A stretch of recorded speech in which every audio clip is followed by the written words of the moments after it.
Kanour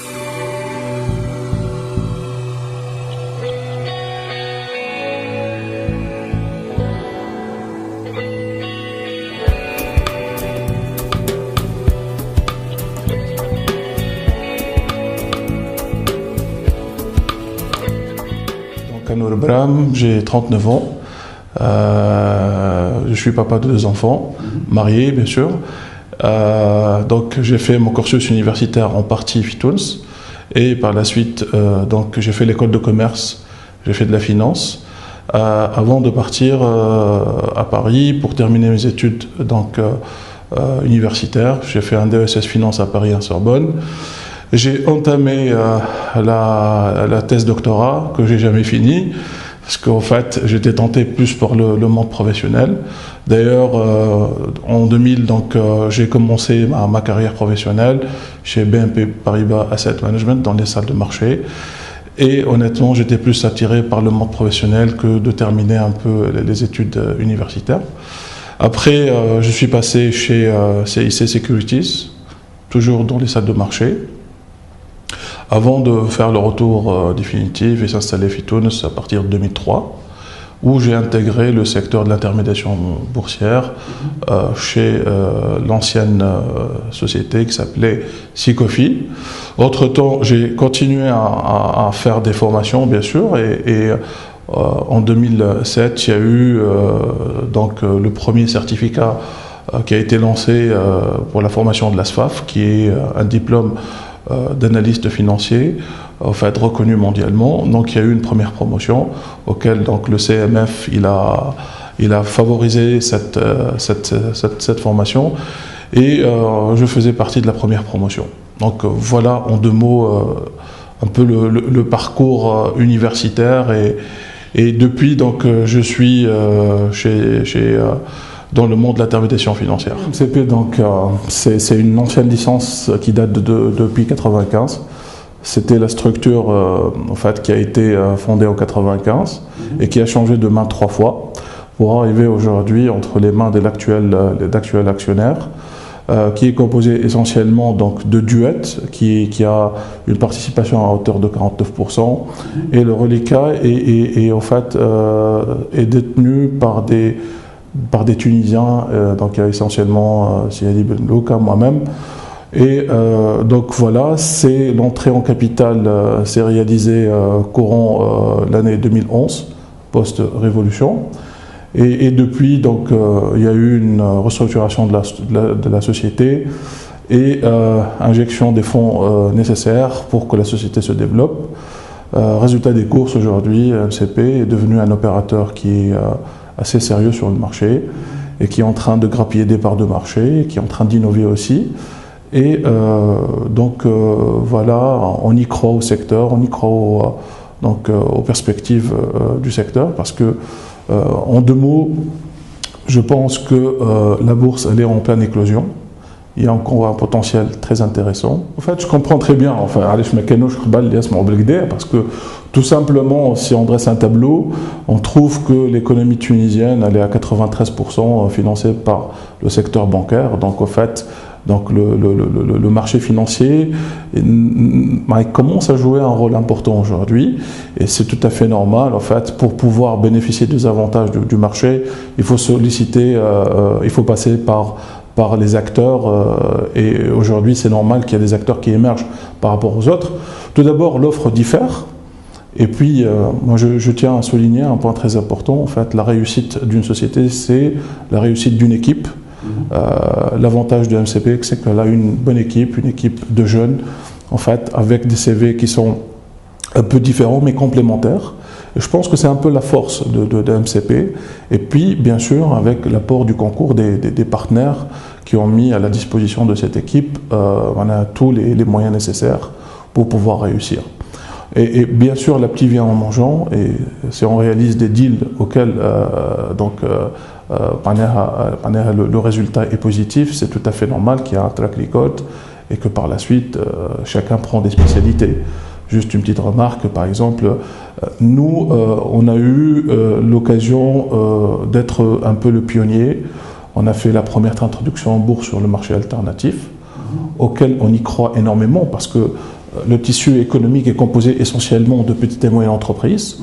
Et aujourd'hui, les conditions d'éligibilité à ce marché sont beaucoup plus souples. Et donc, du coup, on s'est fait une petite spécialité par rapport à ce marché-là. Parce que c'est là où on peut créer de la valeur, c'est là où on peut accompagner les sociétés qui ont un potentiel, mais qui ont un handicap de financement.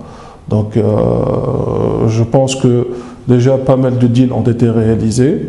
Donc, le premier deal dont je vous ai parlé, c'était l'introduction de la SOPAT. Et aussi, ce qui est intéressant, qui va rester un peu dans les annales de la bourse, il y a eu la première migration de la société qui est passée du marché alternatif vers le marché central.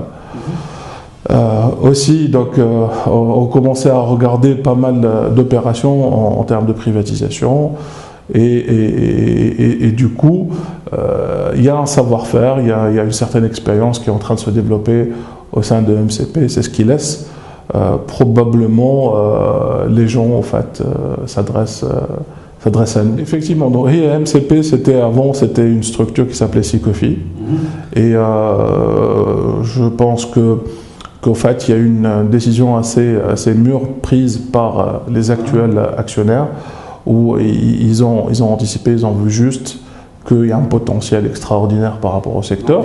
Dès votre intégration, il y a eu le changement en fait Non, en fait, MCP, en fait, c'est, comme je vous ai expliqué, c'était suite à l'entrée en capital des actuels actionnaires.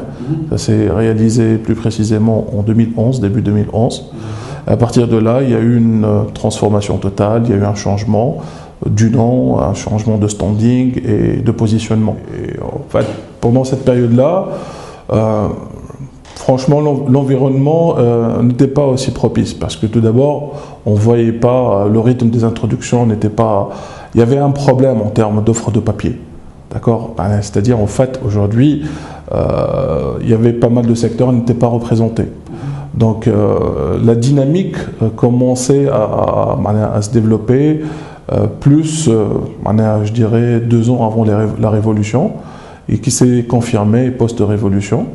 La preuve aujourd'hui, si on compte un peu le nombre des introductions en bourse, depuis le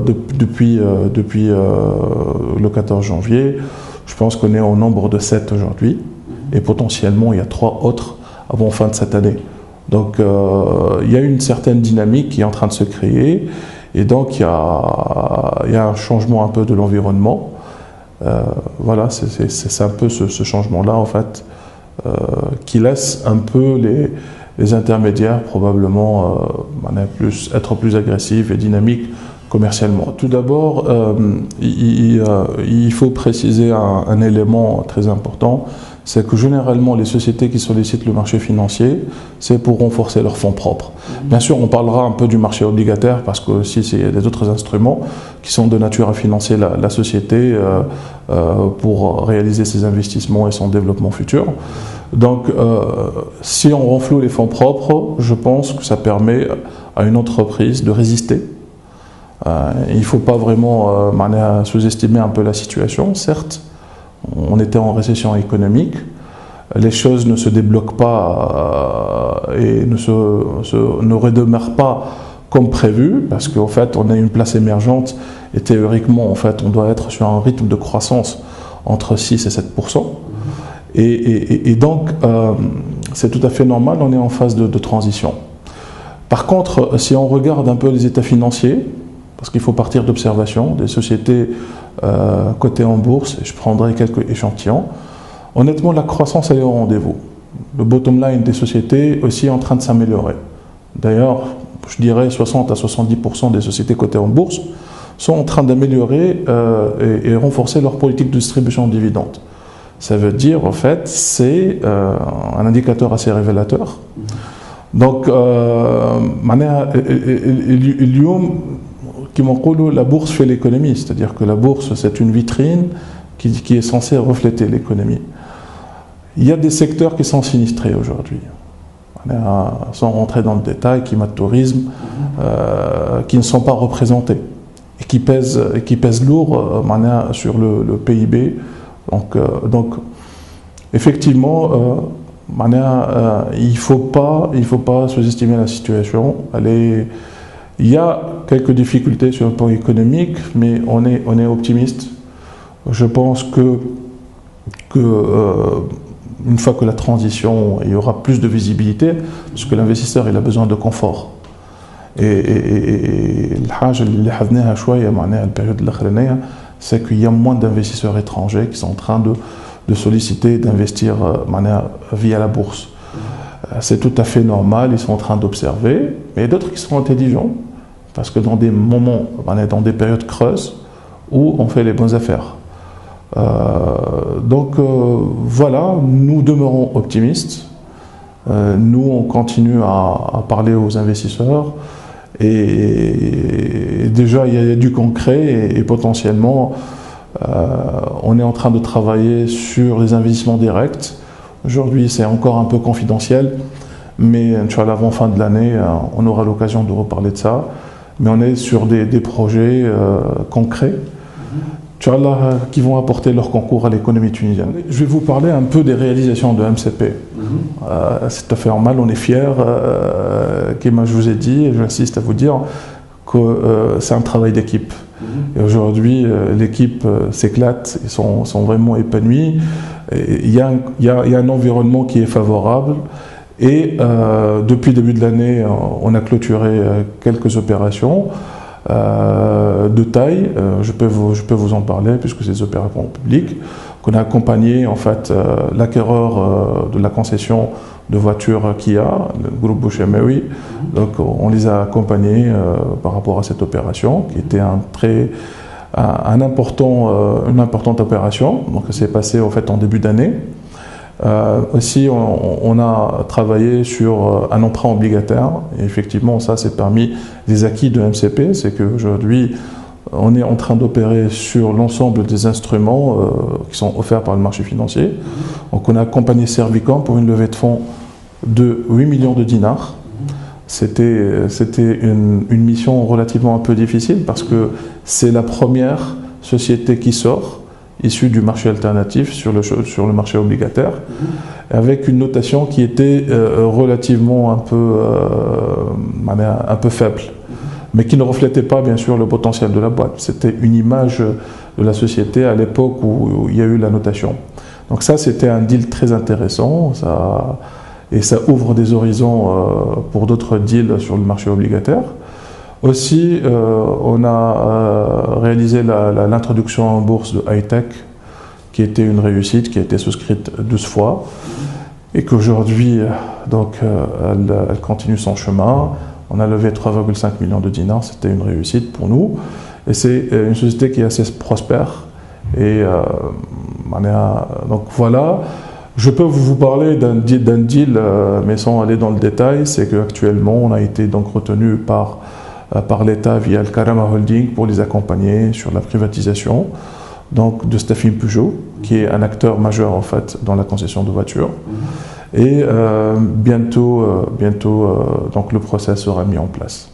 C'est moi qui vous remercie, et kif nous c'est-à-dire le site, votre site, on le regarde assez souvent parce que vous invitez, c'est des invités de marque. Ça nous permet aussi d'avoir un peu leur façon d'analyser la situation économique du pays. Et je vous réitère ce remerciement, et Inch'Allah, on en parlera pour les prochains deals de MCP qui seront réalisés.